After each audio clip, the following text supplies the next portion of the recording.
Oke, selamat pagi. Saya hari ini akan membawa materi Advanced Machine Learning di pertemuan pertama ini. Jadi di pertemuan pertama ini saya akan menjelaskan sedikit tentang silabus mata kuliah ini, bagaimana sistem penilaian dan policy yang ada di mata kuliah ini, serta mungkin apa buku ajar yang diperlukan dan apa kira-kira yang diperlukan untuk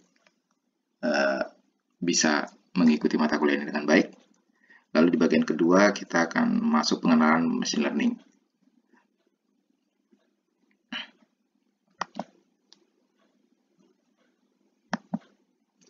Perkenalkan, nama saya Hilman Pardede, saya adalah pengampu untuk mata kuliah ini. Pendidikan, kalau saya dulu S1-nya di Teknik Elektro tahun 2000 sampai 2004 di Universitas Indonesia. Lalu saya melanjutkan S2 di University of Western Australia tahun 2007 sampai 2009.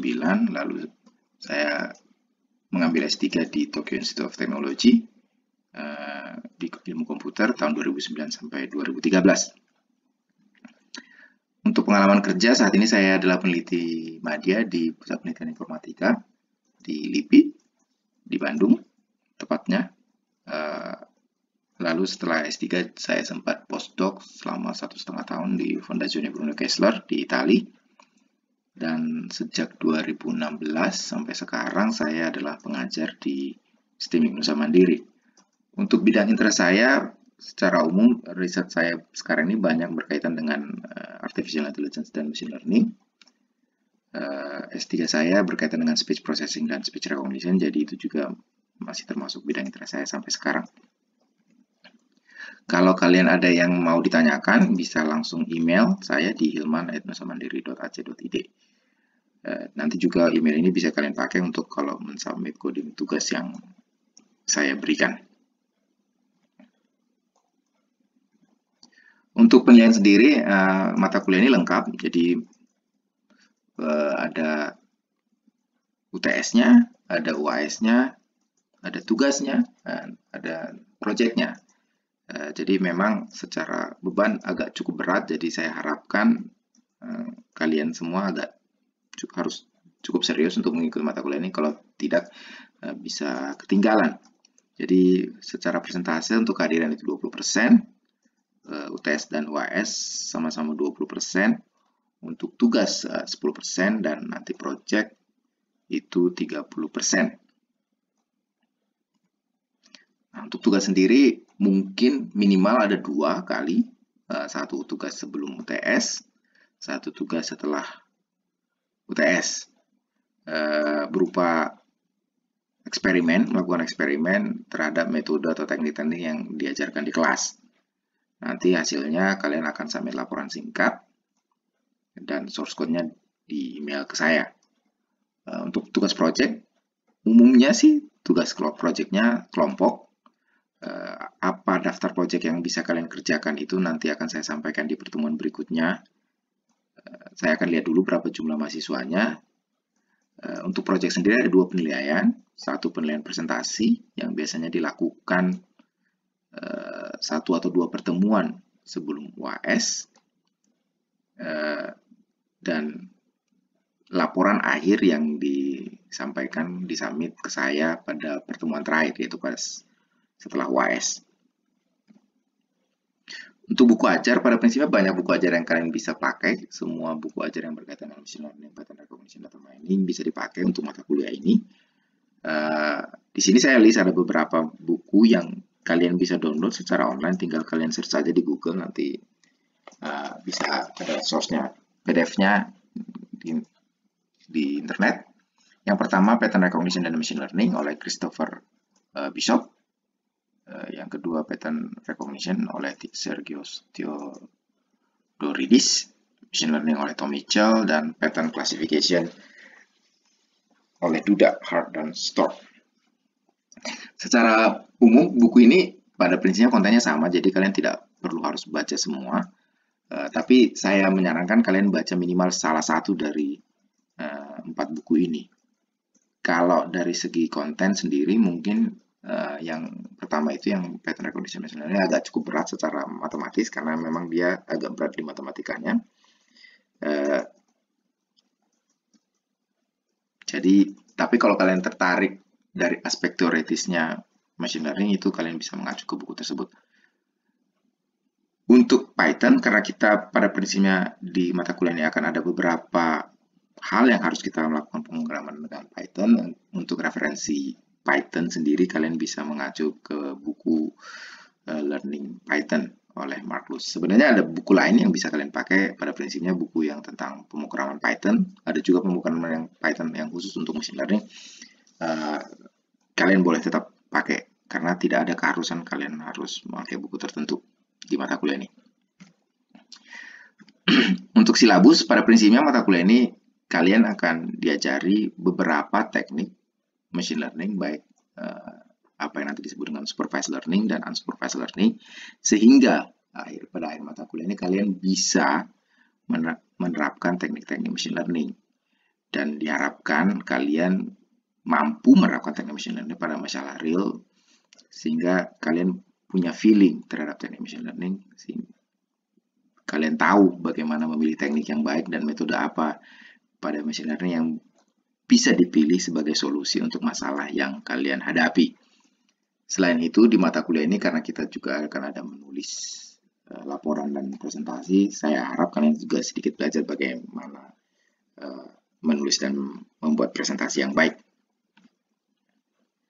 Untuk materinya sendiri, ini masih mungkin berubah urutannya, jadi setelah ini saya akan memperkenalkan tentang machine learning, pengenalan machine learning dan Python. Mungkin sebagian akan saya ajarkan di pertemuan berikutnya tentang Python. Lalu untuk teknik machine learning sendiri, teknik yang akan kita pelajari di kuliah ini yang pertama nearest neighbor, bias classifier dan naive bias, keluarga dari linear classifier, mulai dari linear regression, linear classifier, perceptron, dan logistic regression, dan terakhir support vector machine. Saya harap materi ini bisa kita pelajari sebelum UTS, dan setelah UTS kita akan belajar tentang artificial neural network dan deep learning. Decision tree, tapi setelah saya pikir-pikir mungkin decision tree akan saya pindah sebelum UTS saja. Terus ensemble method, teknik-teknik ensemble, bagging dan boosting. Lalu kemudian kita belajar beberapa teknik unsupervised learning, clustering, dimensional reduction, misalnya PCA dan SVD, dan terakhir sebelum UTS kita akan ada presentasi project yang nanti saya berikan listnya. Nah, karena ada beberapa hal mungkin yang tidak sempat saya ajarkan di kuliah ini, saya harap kalian bisa belajar sendiri, dan itu akan sangat membantu untuk memahami beberapa materi yang saya ajarkan di sini. Yang pertama tentang aljabar linear dan terutama tentang operasi vektor dan operasi matriks. Mungkin kalian banyak sudah belajar waktu S1. Lalu yang kedua, teori probability dan statistik yang mungkin kalian sudah pelajari sebagian atau banyak di advanced probability dan statistik di semester 1. Lalu akan sangat membantu jika kalian sedikit menguasai Python dan Java mungkin, karena di beberapa tugas atau project memerlukan pemrograman dengan Python dan terutama Python. Kalau Java sih itu optional, juga kalian misalnya punya skill yang sudah baik di Java dan mungkin tidak pengen terlalu banyak migrasi ke Python, bisa kalian tetap memakai Java di kuliah ini. Untuk Python sendiri, saya merekomendasikan menggunakan Anaconda untuk environment Python-nya, dan untuk spesifiknya kita pakai Python 3, bukan Python 2 di kuliah ini. Saya pilih Anaconda karena pertama, kalau kalian pakai Windows, lebih mudah installnya kalau untuk berbasis Windows, dan untuk kalian memakai Linux tidak perlu banyak perubahan, jadi kalian tidak perlu banyak kesulitan menginstal juga, baik kalian punya Windows maupun punya Linux. Dan menurut saya akan lebih juga mudah mengupdate package yang diperlukan di Anaconda, tinggal menggunakan perintah conda. untuk menginstal package yang mungkin tidak ada di Anaconda-nya di basicnya. Ini adalah panduan bagaimana menginstal Anaconda di Windows. Kalau di Linux sendiri saya kira jauh lebih gampang, tinggal sudo apt get install. Jadi kalian bisa searching bagaimana menginstal di Linux.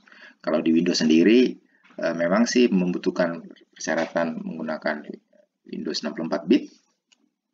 Terus kalian juga perlu menginstal Visual C++. Yang kalau kalian tidak punya, kalian bisa download di sini. Lalu kalian bisa download dan install Anaconda di link ini. Saya menyarankan di atas 3.4 untuk Anaconda-nya sendiri. Dan kalau kalian memerlukan misalnya TensorFlow nanti, ketika kita belajar deep learning misalnya, kalian juga bisa menginstal TensorFlow di link yang ada di sini. Dan bisa juga pakai pip install. Untuk environmentalnya sendiri, untuk editornya saya merekomendasikan menggunakan Jupyter Notebook. Saya memilih ini karena ini mudah digunakan dan dia dijalankan di browser, jadi kalian bisa mengedit langsung di situ, dan kalian bisa kalau nanti untuk membuat laporan itu juga akan jauh lebih mudah karena bisa langsung diinstal, langsung kalian edit di Jupyter-nya. Dan Jupyter Notebook ini sudah terinstall di Python, di Anaconda, jadi kalian tidak perlu install lagi. Kalau kalian memilih package yang lain, misalnya package Python yang lain, mungkin kalian perlu menginstal Jupyter dengan perintah pip seperti yang ada di sini. Setelah terinstall, kalian tinggal panggil Jupyter Notebook seperti yang ini. Jadi misalnya tinggal kalian ketik Jupyter Notebook, lalu tekan enter. Nanti dia akan membuka browser di mana kalian bisa akan melakukan pekerjaan kalian di situ.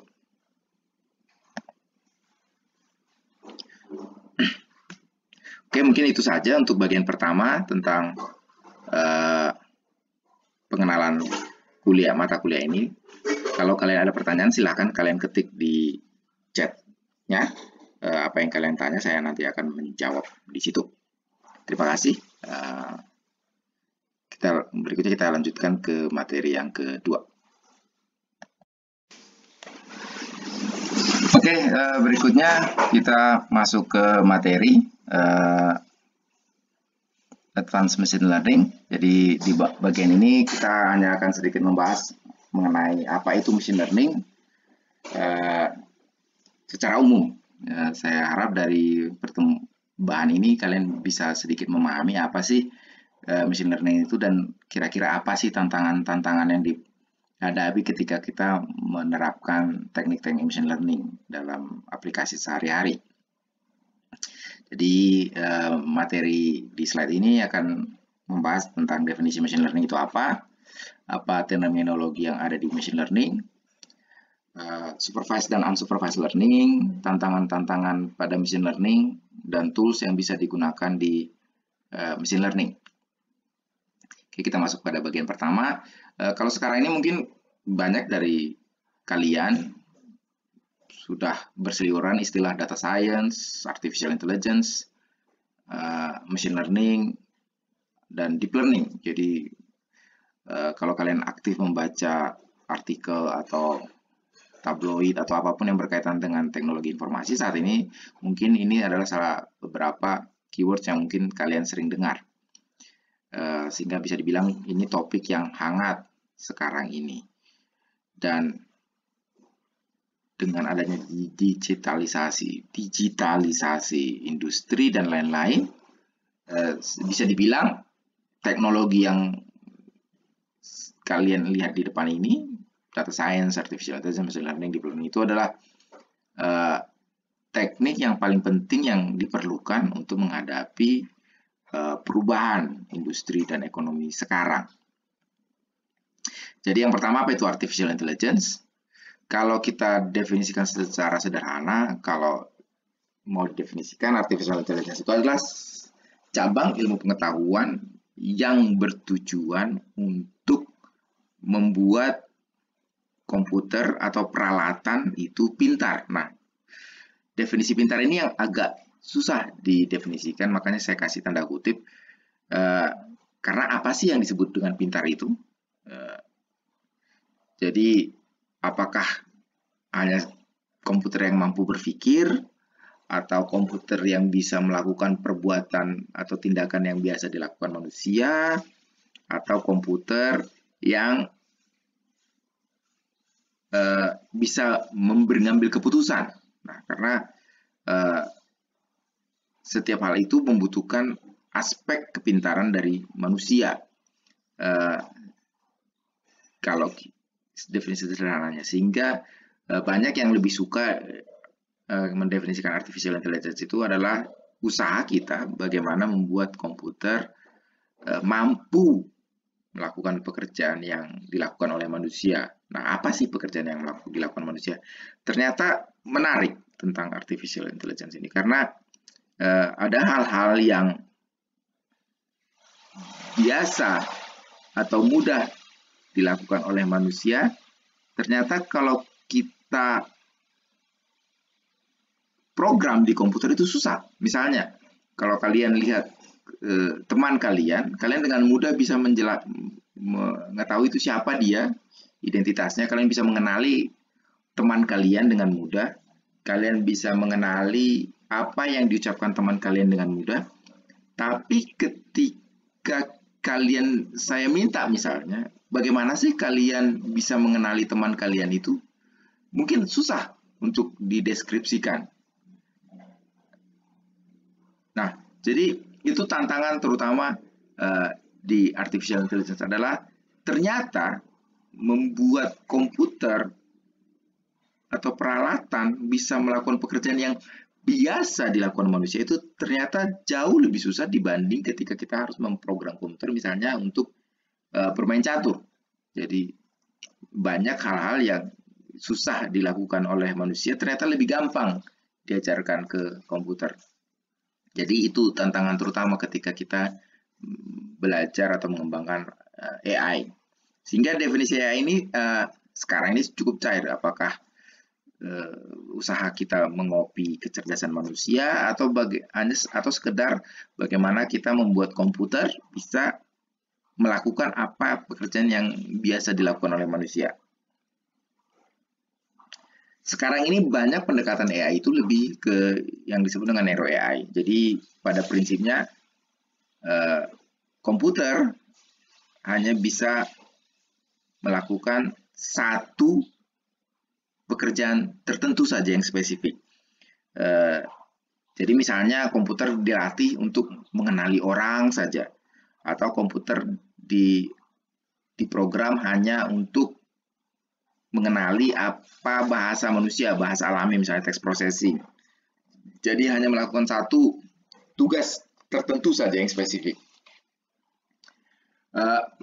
Dan di banyak kasus, untuk kasus yang seperti ini, kita sudah bisa membuat komputer yang kinerjanya atau performanya itu jauh lebih baik atau lebih baik dibanding manusia. Misalnya untuk pengenalan objek, saat ini komputer itu di beberapa task tertentu, ImageNet misalnya, itu sudah bisa mengenali objek lebih baik dari ketika manusia dipakai untuk mengenali objek.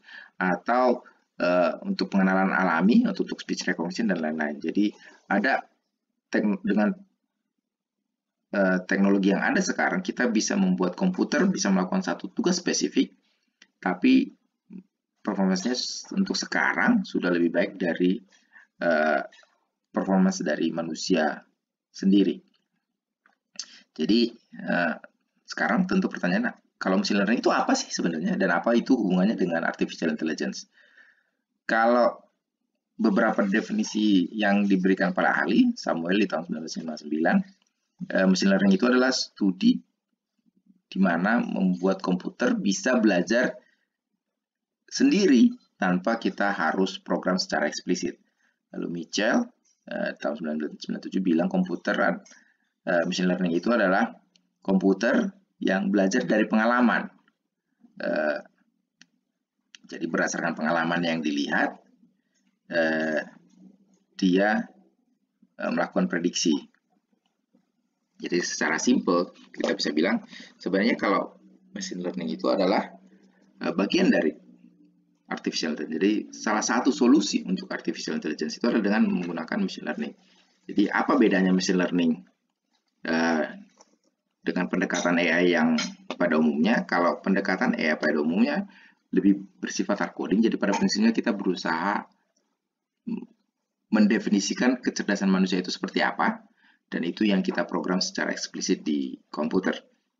Masalahnya karena kita sulit mengetahui bagaimana kecerdasan manusia itu sendiri bekerja, jauh lebih mudah ternyata kalau kita tinggal meminta komputer untuk belajar sendiri berdasarkan data atau pengalaman yang kita punya, dan kita beri ke komputer sehingga dia bisa melakukan pembelajaran sendiri, mencari pola dari data, sehingga dia bisa melakukan perbaikan tanpa kita harus program secara spesifik. Jadi kalau kita bedanya antara machine learning dan algoritma tradisional, kalau pemrograman tradisional kita harus bisa menulis program dengan aturan hard coded yang fix misalnya. Jadi kalau misalnya kita tadi kayak untuk pengenalan orang atau pengenalan wajah, misalnya kalau di gambar ini bagaimana misalnya membedakan antara harimau dan kucing, jadi kita harus program secara spesifik apa sih bedanya harimau dan kucing, misalnya ukurannya, warnanya, bentuk hidungnya, bentuk kupingnya, bentuk matanya, dan lain-lain yang kita anggap hal-hal itu adalah yang membedakan antara singa dan kucing, dan itu yang kita program secara spesifik dan fix.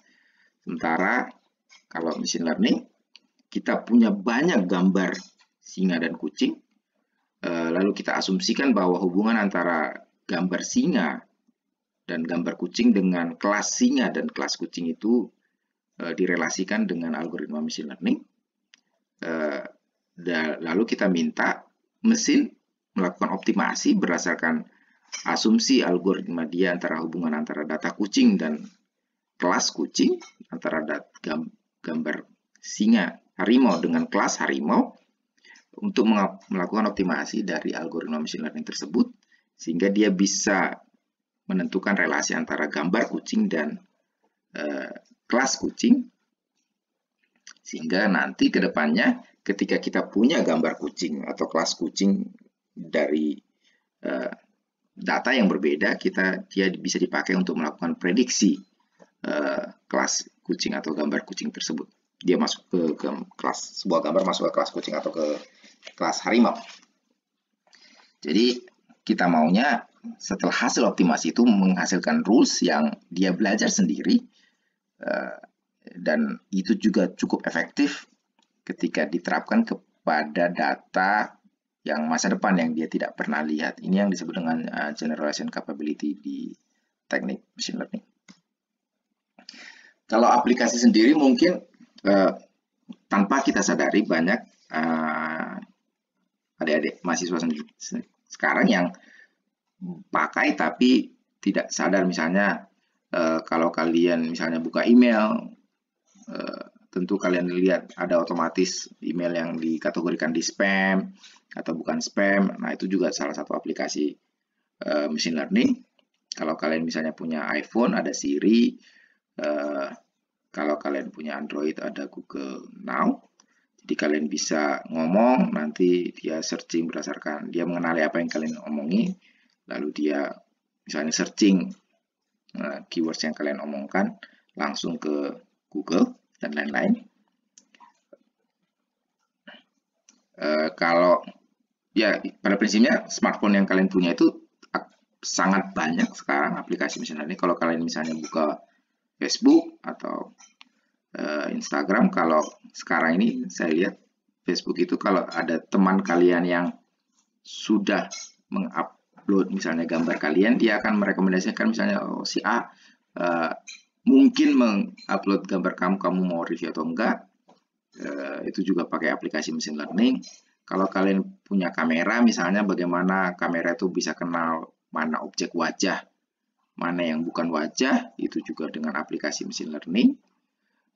Kalau kalian misalnya searching di Google sekarang, misalnya kalian searching sekarang hotel di Bandung atau hotel di Bali, nanti browser kalian, kalau kalian buka browser di kesempatan lain, akan menampilkan booking.com atau yang lain-lain yang berkaitan dengan hotel yang kalian search tadi di Google. Atau kalau kalian misalnya belanja online,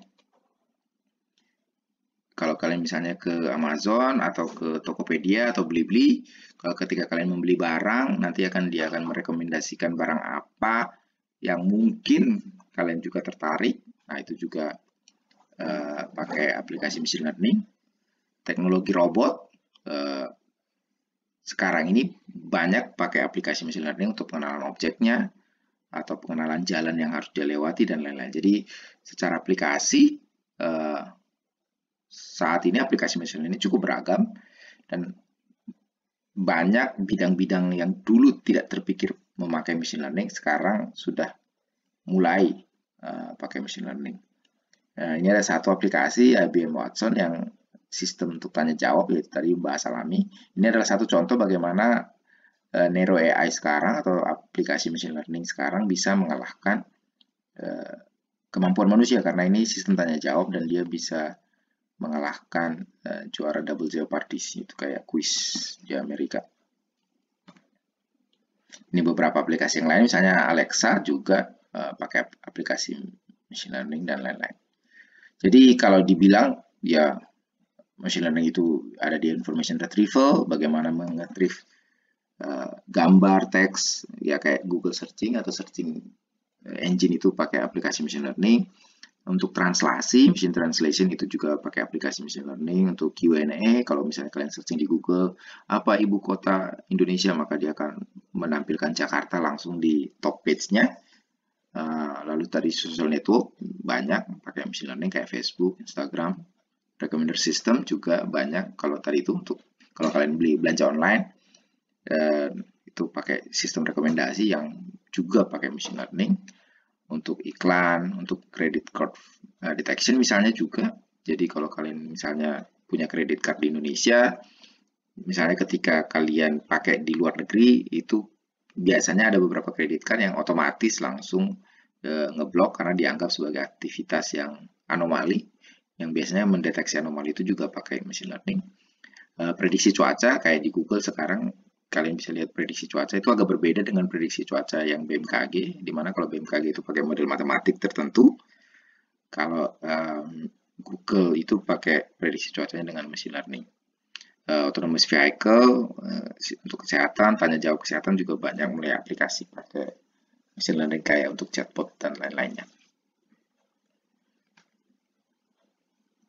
Jadi machine learning ini bisa dianggap sebagai teknologi zaman now. Hal ini terutama karena saat ini kita manusia itu adalah pengumpul data yang sangat besar. Jadi dengan adanya internet, medsos, itu pertumbuhan data bertumbuh secara eksponensial. Dan karena machine learning itu semakin baik dengan semakin banyaknya data, membuka peluang kita bisa menghasilkan teknologi yang semakin akurat dengan jumlah data yang melimpah.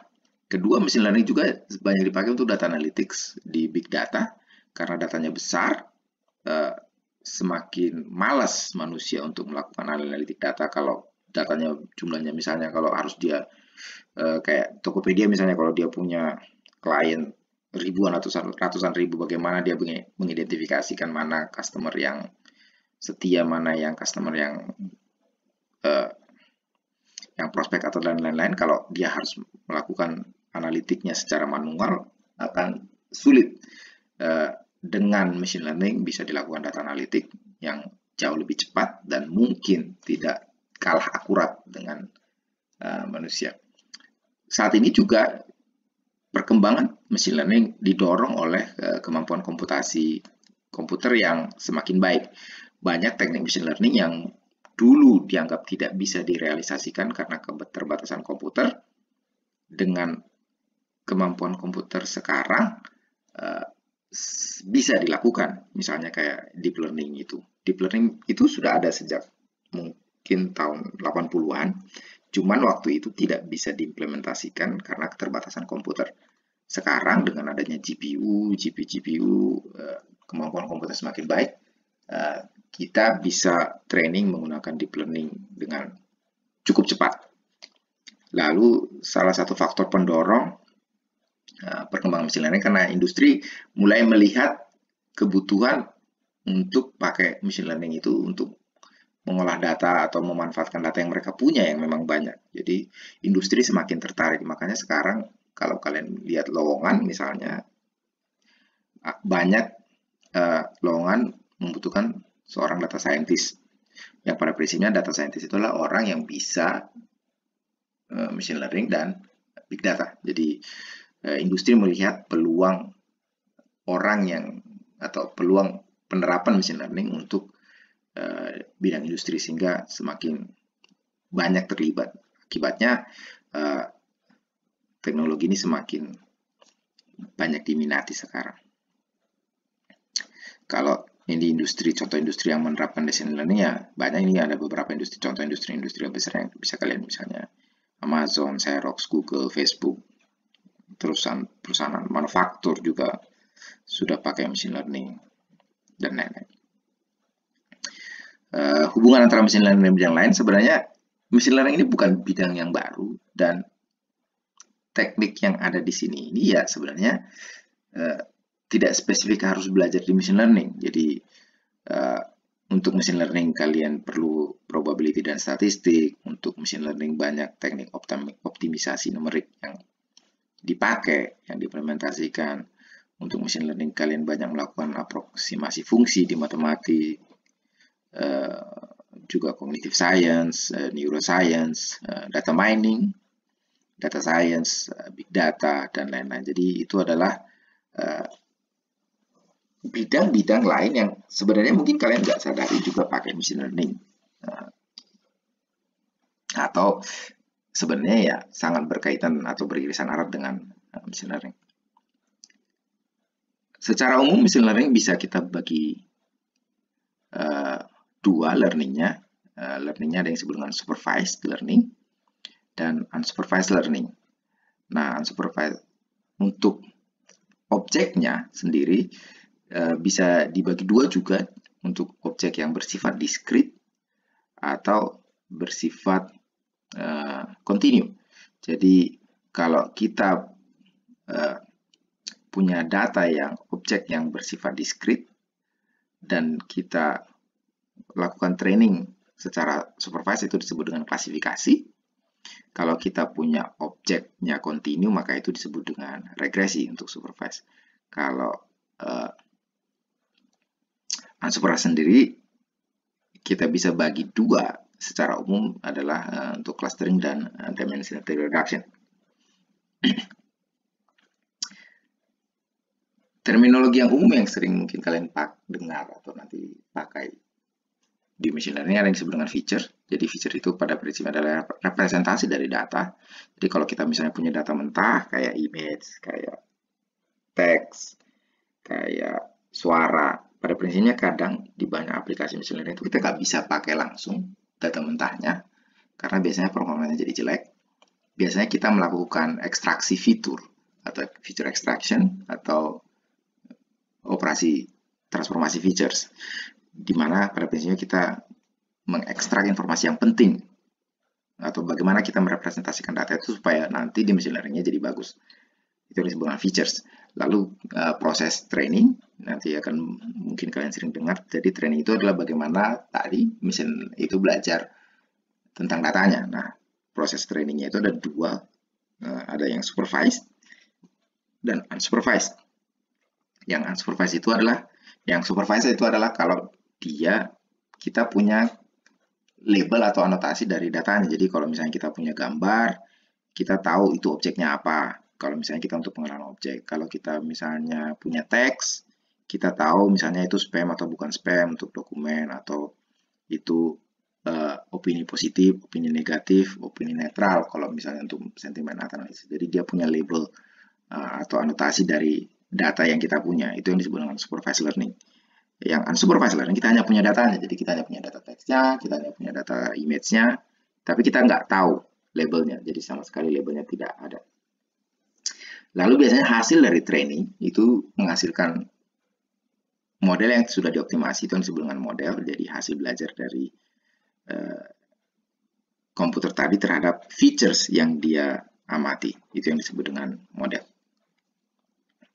Nah, kalau data itu ya kayak misalnya ini data iris, jadi data iris itu punya ada yang disebut dengan instance itu adalah jumlah datanya, jadi biasanya kalau kita dalam matriks, baris itu adalah instance-nya, berapa jumlah datanya, jadi dalam hal ini misalnya iris itu punya 150 data, jadi artinya dia melakukan pengukuran terhadap 150 jenis bunga iris, ini bunga anggrek kalau nggak salah. Jadi kita bisa mengenali anggrek itu katanya berdasarkan panjang dan lebar petalnya, itu mahkotanya, dan panjang dan lebar dari sepalnya. Itu kayak apanya ya, yang di bawah bunga itu. Jadi dia punya features, berarti featuresnya ini yang disebut dengan features. Jadi dia punya panjang sepal, lebar sepal, panjang petal, dan lebar petal. Dan ini hasil pengukuran. Jadi data pertama, panjang petalnya 5,1, lebar petalnya 3,5, panjang petalnya 1,4, lebar petalnya gitu, sampai seterusnya. Dan dia kelasnya kelas setosa. Jadi di sini ada 3 kelas setosa, kelas versicolor, dan kelas virginica. Ini yang disebut dengan feature tadi yang kolomnya, sementara instance-nya itu tadi datanya yang barisnya. Dan ini yang disebut dengan tadi labelnya, kelas targetnya. Jadi itu tadi ya terminologinya.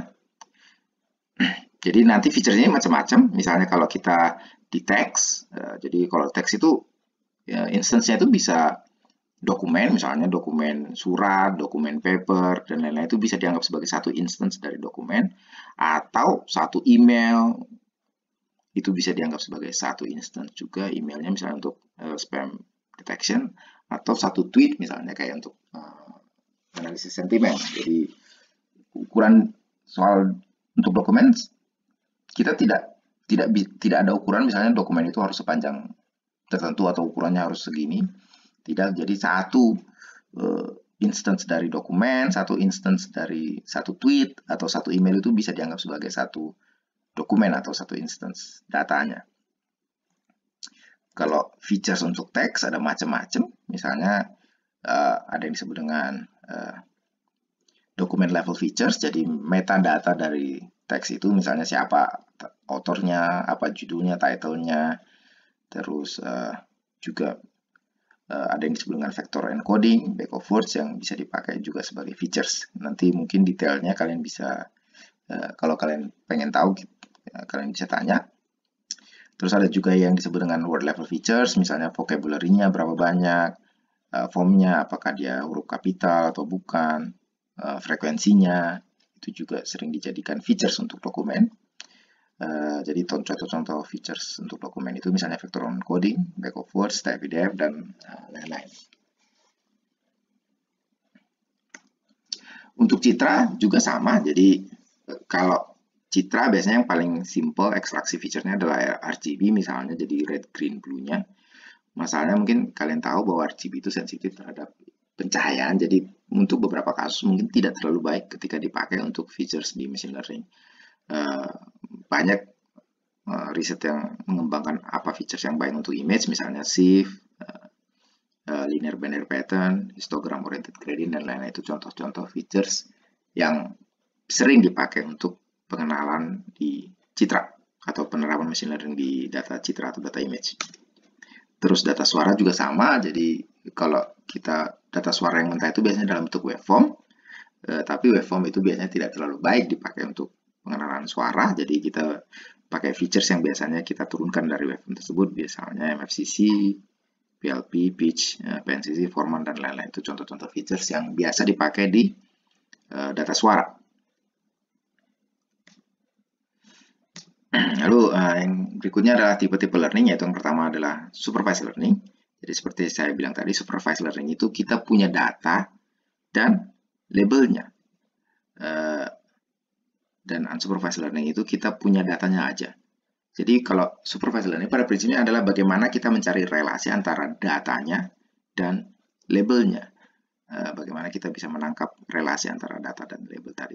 Sementara kalau unsupervised learning, salah satu implementasinya bisa juga untuk ekstraksi features tadi, bisa untuk mengelompokkan data, untuk data analitik dan lain-lain. Jadi pada prinsipnya adalah bagaimana kita belajar informasi penting dalam tanda petik yang bisa diekstrak dari data tersebut. Nah, definisi penting ini yang biasanya kita definisikan sendiri, tergantung apa kebutuhan kita. Misalnya kita pengen mencari relasi antara kelompok data, misalnya kita punya user untuk misalnya data pelanggan, tapi kita nggak tahu misalnya user ini yang dekatnya sama siapa.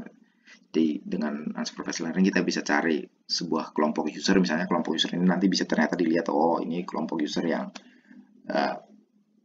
berprofit tinggi, ini kelompok user yang tidak berprofit rendah, dan lain-lain. Jadi banyak dipakai untuk data analitik. Dan ada juga yang semi supervised, jadi menggabungkan yang supervised learning jadi dan semi super dan unsupervised learning. Itu disebut dengan semi supervised. Nah, kalau supervised learning ini sebenarnya simpelnya kalau dulu kalian belajar waktu S1 itu optimasi data. Jadi misalnya kalian punya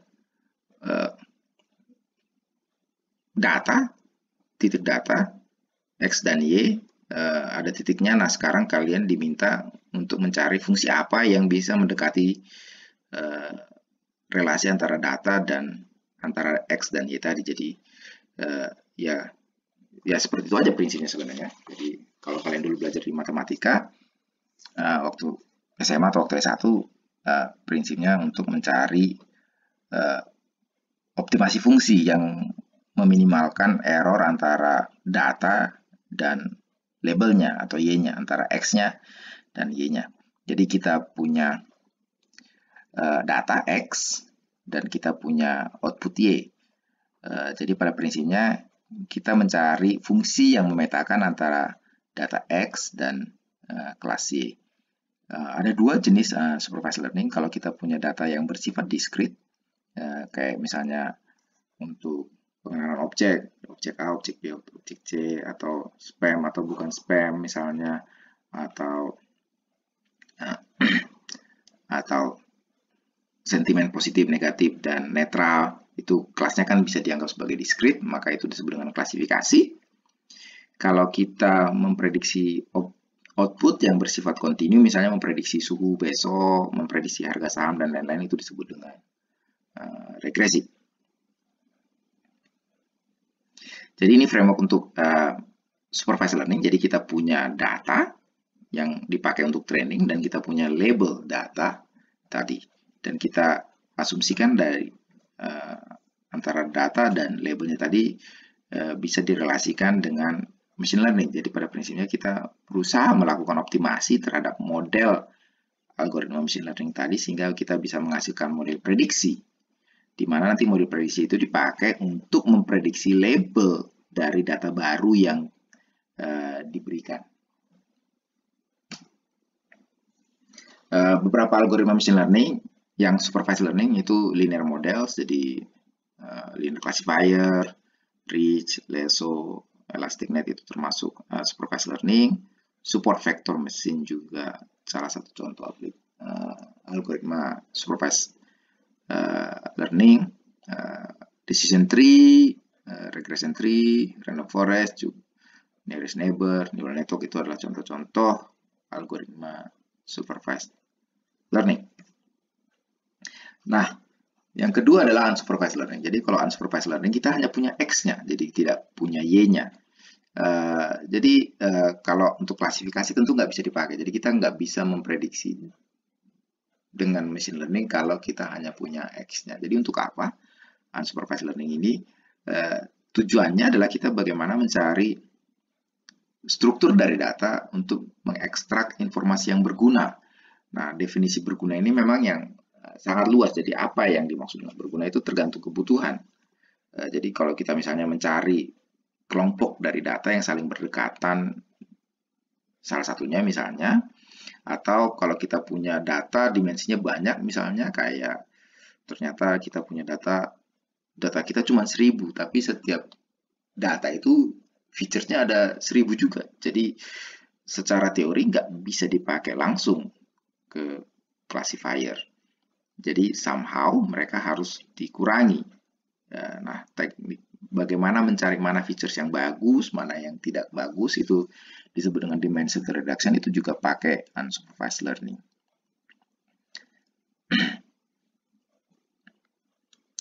Nah, salah satu algoritma unsupervised learning yang disebut dengan clustering. Jadi kalau clustering itu pada prinsipnya pengelompokan data, jadi agak bukan pengklasifikasian data. Jadi kalau klasifikasi tadi kita tahu kelasnya, jadi mencari tahu kelasnya. Kalau ini mengelompokkan data, jadi supaya tidak mix. Jadi pada prinsipnya mencari tahu mana data yang saling berdekatan satu sama lain, jadi kita bisa anggap mereka sebagai satu kelompok. Jadi prinsipnya kita mencari kemiripan antara data, sehingga data-data yang mirip bisa kita kelompokkan dalam satu grup.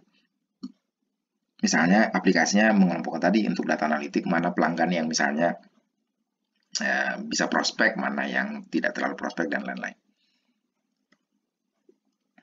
Yang kedua adalah dimension reduction. Nah, ini tadi yang kedua, ketika misalnya kita punya data, ternyata featuresnya jauh lebih banyak, sangat banyak, atau tidak berimbang dengan jumlah data yang kita punya.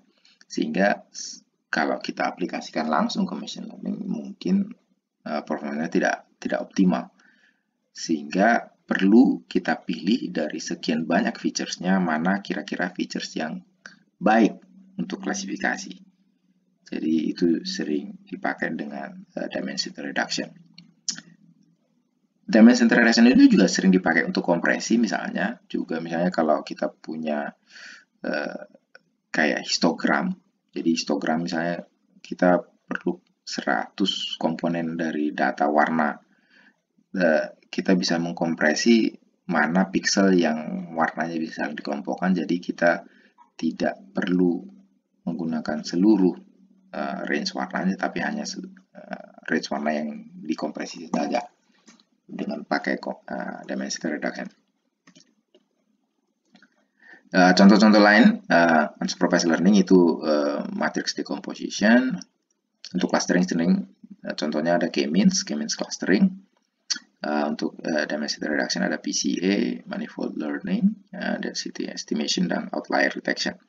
Outlier detection ini misalnya dipakai untuk mendeteksi ya tadi kayak misalnya credit card, mana transaksi yang dianggap tidak normal atau anomali.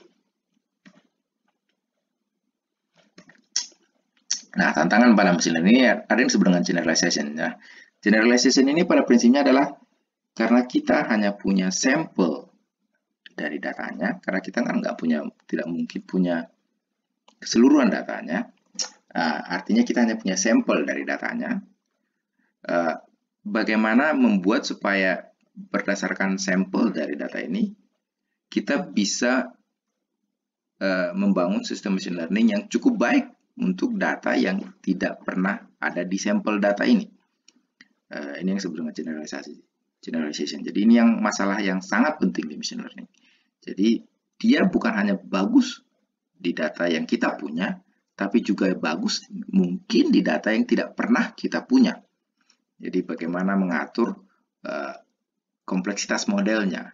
Karena semua algoritma machine learning, menariknya adalah kita bisa membuat algoritma machine learning yang optimum hanya ke data training. Artinya data trainingnya bisa kita hasilkan model yang akurasinya 100%. Tapi biasanya kalau model dengan akurasi 100% malah sangat jelek kalau diaplikasikan di data baru. Misalnya kayak di gambar ini. Jadi misalnya nih kita punya data yang data observasinya adalah yang bulat-bulat ini, titik bulat. Sistem yang sebenarnya ada yang garis hijau. Nah, sekarang prinsipnya adalah bagaimana kita bisa menghasilkan fungsi yang sebaik mungkin memprediksi garis hijau ini berdasarkan observasi titik-titik bulat yang kita lihat. Jadi misalnya kalau kita asumsikan modelnya asumsi dengan linear regression misalnya ordernya 0, M0, jadi dia hanya konstan. Kalau ordernya 1, ordernya 3, dan ordernya 9, karena jumlah data yang kita punya 9. Nah, kita bisa lihat bahwa kalau sistem kita terlalu kompleks dengan order 9, dia bisa sangat akurat memprediksi data training. Lihat ini data trainingnya pas semua, artinya error untuk data trainingnya pasti 0. Tapi ketika kita punya data yang di titik hijau ini misalnya, maka dia akan menghasilkan error yang sangat besar kalau sistemnya terlalu kompleks. Demikian juga kalau sistemnya terlalu sederhana, kita menghasilkan yang disebut nanti underfit. Jadi sekarang tentu pada prinsipnya adalah bagaimana kita bisa mencari sistem yang tidak terlalu sederhana tapi juga tidak terlalu kompleks, sehingga ketika datanya berbeda dengan data observasi, misalnya dari titik hijau ini, dia akan menghasilkan error yang tidak jauh berbeda dengan error di data training. Nah, jadi ada yang disebut dengan underfitting. Jadi underfitting itu ketika model kita terlalu sederhana, seperti tadi yang M order 0, tapi ada kemungkinan kita punya model yang sangat kompleks, sehingga model kita itu overfit terhadap data trainingnya. Itu yang disebut dengan overfitting. Jadi kita pengen mencari model yang tidak terlalu kompleks dan tidak terlalu sederhana. Karena biasanya kalau kita punya model yang terlalu kompleks, walau error trainingnya mendekati 0 atau bahkan 0, mengakibatkan error test datanya yang besar. Dan ini yang kita tidak pengen di algoritma machine learning kita. Jadi kita pengen sistem yang mungkin error trainingnya tidak terlalu bagus, tapi beda antara error training dan error testingnya itu yang paling kecil gapnya, dan itu yang kita pengen.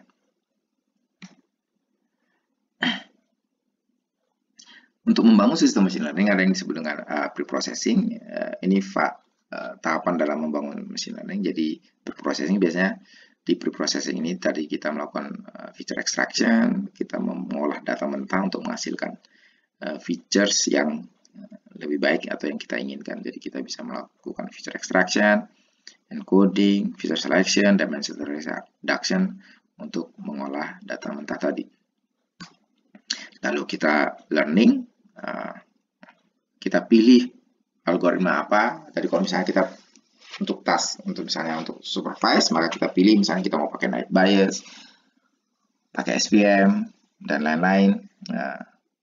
Yang perlu diingat di machine learning itu ada yang disebut dengan no freelance theorem. Jadi tidak ada algoritma yang baik untuk semua kasus. Jadi kalian harus tahu apa algoritma yang terbaik untuk kasus kalian, dan biasanya algoritma itu hanya baik untuk kasus kalian saja. Kalau dipakai di kasus lain bisa jadi performanya tidak sebaik yang kalian harapkan. Nah, tentu juga ada, biasanya kita menerapkan ada yang disebut dengan model selection. Jadi misalnya kita nggak tahu mau pakai algoritma apa yang paling baik. Jadi kita coba-coba, misalnya kita pakai naive Bayes, pakai decision tree, pakai SVM. Nah, sekarang dari misalnya kandidat model yang mau kita pakai, mana model yang paling baik. Nah, kita biasanya pakai model selection untuk memilih mana yang paling baik berdasarkan kandidat yang kita pilih. Dan biasanya kita melakukan split data training dan data testing. Tujuannya kita men-split ini karena tadi itu, karena kita prinsipnya men-sample. Jadi ketika kita men-training algoritma machine learning-nya, juga kita sample dari data yang kita punya. Jadi makanya kita split data kita menjadi data training dan data testing, supaya data kita bukan hanya baik ketika dievaluasi, supaya kita bisa mengevaluasi apakah data kita hanya baik di data training atau baik di data training dan di data testing yang kita tidak pernah pakai sama sekali di proses training. Nah, ini adalah pipeline untuk machine learning. Jadi ada pre-processing, itu tadi pengolahan datanya tadi, lalu kita pilih algoritma machine learning yang kita pilih. Biasanya di algoritma machine learning yang kita pilih itu kita terapkan model selection, cross validation, kita ukur performance-nya untuk tahu mana yang paling baik, lalu kita melakukan evaluasi terhadap model tersebut, lalu kita melakukan prediksi terhadap data yang tidak pernah kita pakai di training. Terakhir tools, ada beberapa tools yang bisa dipakai untuk machine learning, mengingat banyak sekali sekarang penerapan machine learning, dari tools yang mudah dipakai, yang hanya klik-klik saja, jadi tidak perlu sama sekali skill dalam untuk pemrograman, sampai tools yang memang membutuhkan pemrograman. Nah, untuk yang point and click yang hanya pakai GUI saja, misalnya kalian bisa pakai RapidMiner. Cuman RapidMiner ini limited karena tidak semua featuresnya bisa dipakai kalau tidak berbayar. Ada juga K9. K9 ini juga mirip dengan RapidMiner dan Orange untuk yang GUI. Yang kedua yang command line interface, jadi ada GUI-nya tapi juga bisa di coding, jadi di tengah-tengah. Jadi kita bisa pakai GUI-nya, tapi kita bisa juga pakai library-nya kalau misalnya kita mau coding. Contohnya adalah WK. Jadi WK ini bisa mirip RapidMiner, jadi kalian bisa pakai WK tanpa ngoding sama sekali. Jadi kalian tinggal pilih, misalnya open datanya, lalu kalian pilih classifier-nya apa, mau pakai untuk clustering atau lain-lain. Kelebihan WK adalah dia punya library yang dikembangkan di Java. Jadi kalau kalian misalnya sudah terbiasa pakai Java dan kalian tidak pengen mengembangkan library machine learning dari awal, maka kalian bisa import library yang ada di WK di coding kalian yang kalian kembangkan di Java. Jadi kalian bisa hanya membuat misalnya front end-nya saja, sementara back end-nya itu sudah pakai WK saja, tanpa kalian harus bikin dari awal. Jadi di kuliah ini misalnya kalau buat misalnya ada yang tidak terlalu kuat programming dan memang mungkin agak kesulitan misalnya pemrograman dengan Python, saya masih menerima kalau kalian mengerjakan tugasnya dengan WK. Tapi saya nggak terima kalau tugasnya dikerjakan dengan RapidMiner. Karena pertama saya nggak punya, yang kedua kalau kalian punya yang fullnya berarti itu bajakan. Karena paket komplit dari RapidMiner itu harus berbayar. Jadi saya rekomendasikan kalau memang kalian tidak bisa pemrograman pakai Python. Tugas-tugas atau project yang saya kasih di kuliah ini kalian bisa kerjakan dengan WK. Terus ada juga tools yang API, jadi Application Program Interface. Jadi kalian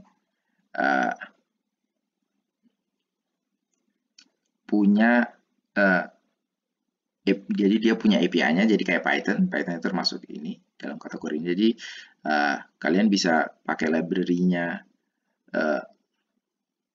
dengan API yang sudah disediakan, lebih fleksibel, dan kalian bisa mengkombinasikan metode kalian sendiri yang kalian kembangkan sendiri dengan library yang sudah ada. Jadi misalnya Python, jadi Python itu ada beberapa aplikasi yang bisa dipakai untuk machine learning, salah satunya ada yang disebut dengan scikit-learn. Jadi kalau kalian misalnya nanti pakai Python, tidak perlu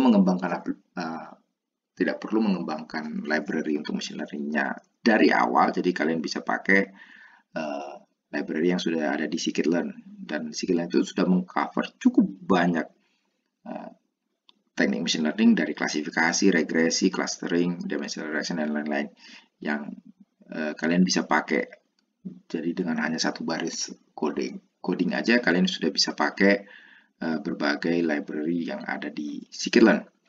Ada banyak library lain sebenarnya untuk machine learning sendiri di Python. Ada PyLearn2, ada TensorFlow, ada Keras, ada NLTK. Kalau NLTK ini khusus untuk teks biasanya. Jadi ini singkatan dari Natural Language Toolkit. Jadi kalau kalian punya data teks dan kalian tidak mungkin kesulitan mengembangkan dari awal semuanya, jadi kalian bisa pakai NLTK misalnya kalau untuk data teks, karena di NLTK itu sudah ada untuk tokenizing, stop word removal, dan lain-lain yang biasa dipakai di teks.